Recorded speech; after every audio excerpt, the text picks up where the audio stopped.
Selamat datang di Cerita Putri. Kali ini, aku akan membawa kalian ke dalam kisah penuh misteri dan ketegangan tentang kutukan keluarga dan rahasia kelam yang tak terduga tentang Korea. Siapkan diri kalian karena ceritanya akan segera dimulai.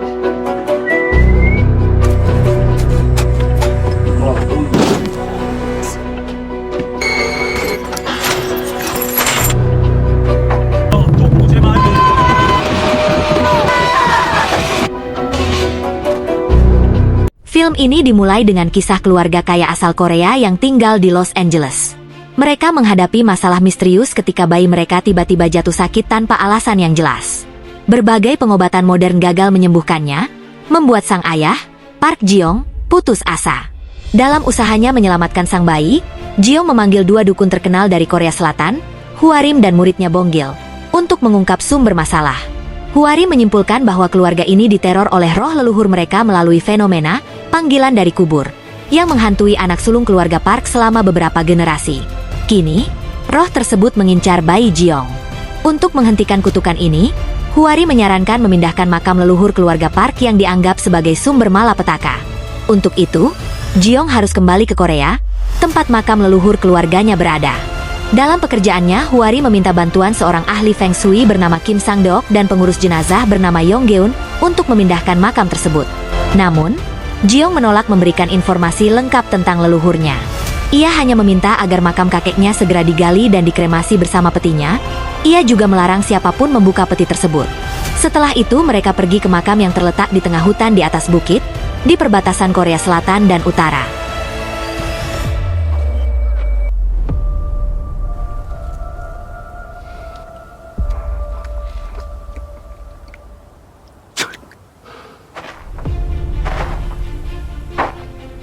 Sang-deok merasa ada yang aneh.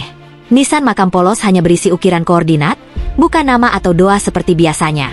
Sekitar makam, banyak rubah berkeliaran, yang dianggap sebagai pertanda buruk.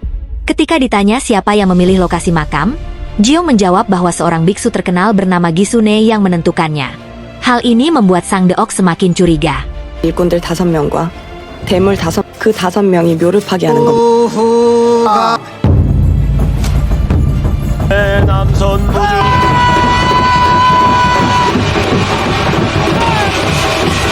하늘로 하늘로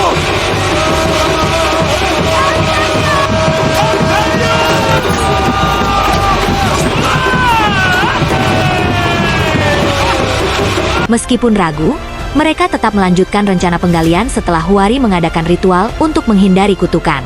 Saat makam digali, mereka menemukan peti mati yang tertutup kain merah dan terbuat dari pohon cemara, bahan yang biasanya digunakan oleh keluarga kerajaan. Peti itu pun dibawa ke krematorium. Namun, salah satu penggali kubur membunuh seekor ular merah berkepala mirip kepala manusia yang muncul di sekitar makam. Ular itu menjerit. Langit mendadak gelap, dan hujan deras turun. Akibatnya, proses kremasi harus ditunda. Peti kemudian disimpan di krematorium untuk dikremasi esok harinya. Larangan Ji-young untuk tidak membuka peti itu diabaikan oleh seorang petugas krematorium yang penasaran dengan isinya.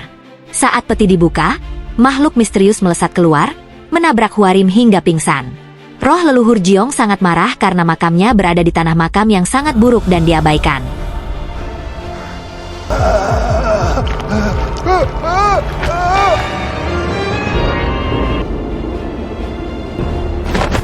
대동 기춘애가 돌아온 것이었겠다.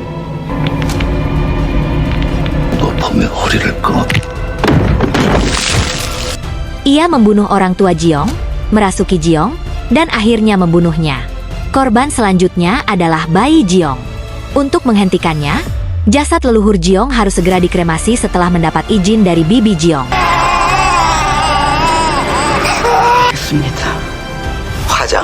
Bayi Ji-young berhasil selamat karena izin didapatkan tepat waktu. Namun, teror tidak berakhir. Salah satu penggali kubur, Chang-min, dihantui setelah membunuh ular di makam tersebut. Sang-deok kembali menggali makam itu dan menemukan peti mati lain yang terkubur secara vertikal. Ia meminta bantuan Hwarim, Bong-gil, dan Yong-geun untuk mengeluarkan peti itu. Peti itu polos, tanpa ukiran, dan diikat kawat berduri. Sang-deok dan Hwari merasa ngeri, yakin isi peti itu sangat berbahaya. Karena lokasinya dekat dengan makam leluhur Jiong, Sang Deok segera menghubungi Bibi Jiong. Sang Deok dan tim membawa peti itu ke kuil untuk beristirahat karena hari sudah malam, sambil menunggu Bibi Jiong. Saat tiba, ia mengaku tidak tahu apa-apa tentang peti itu. Ia juga heran kenapa ayahnya dimakamkan di tanah yang buruk.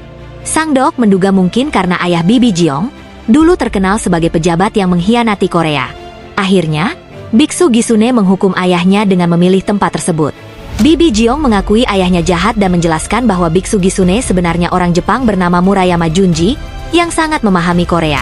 Ayahnya pernah berjanji setia pada Murayama, tetapi ia tidak paham mengapa ayahnya dimakamkan di lokasi itu.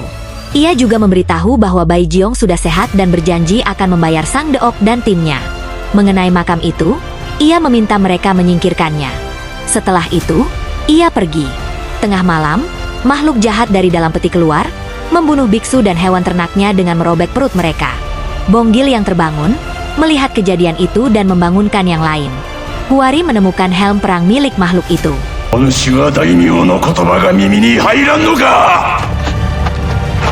Ketika bertemu, ia menyadari makhluk itu adalah jenderal raksasa Jepang yang kejam. Makhluk tersebut meminta ikan untuk makanannya. Saat Huarim hampir diserang, Bonggil melindunginya tetapi justru terluka parah.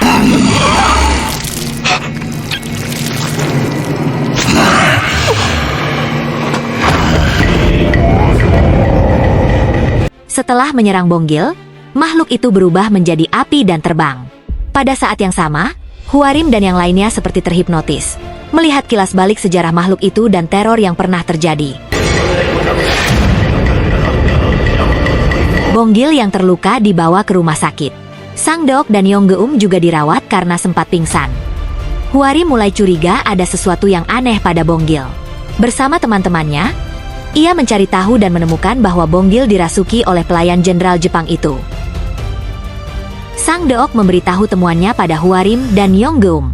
Biksu Gisune atau Murayama adalah seorang biksu Jepang dengan kekuatan gaib.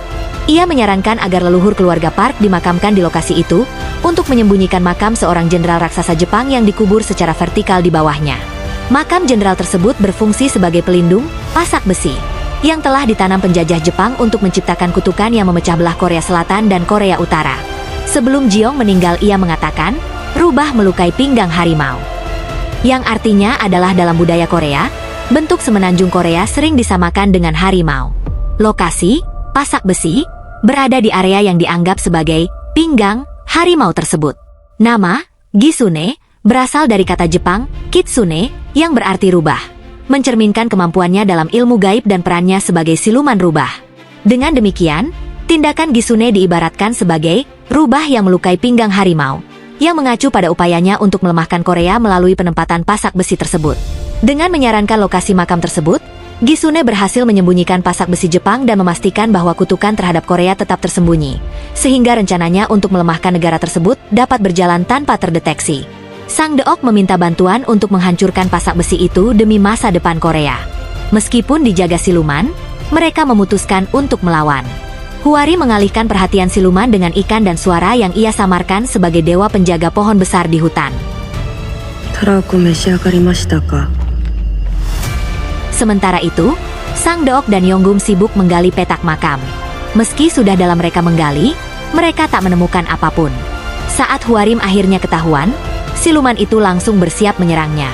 Beruntung, roh nenek Huarim muncul dan mengalihkan perhatian siluman tersebut.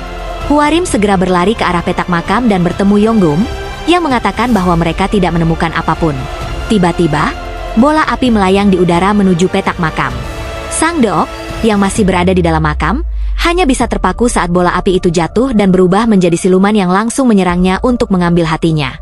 Huarim dan Yonggeum menyiramkan darah kuda ke siluman itu, membuatnya berteriak kesakitan. Siluman tersebut berbalik menyerang Huarim dan Yonggeum, dan pada saat itulah mereka diperlihatkan potongan ingatan siluman itu.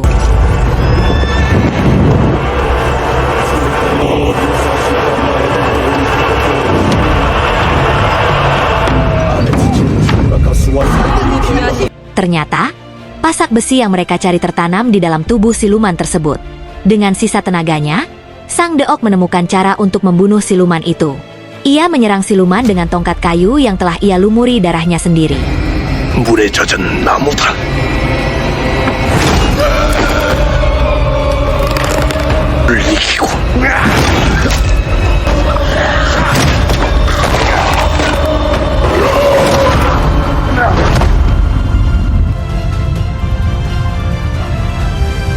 Akhirnya, siluman itu musnah, dan Bonggil pun tersadar.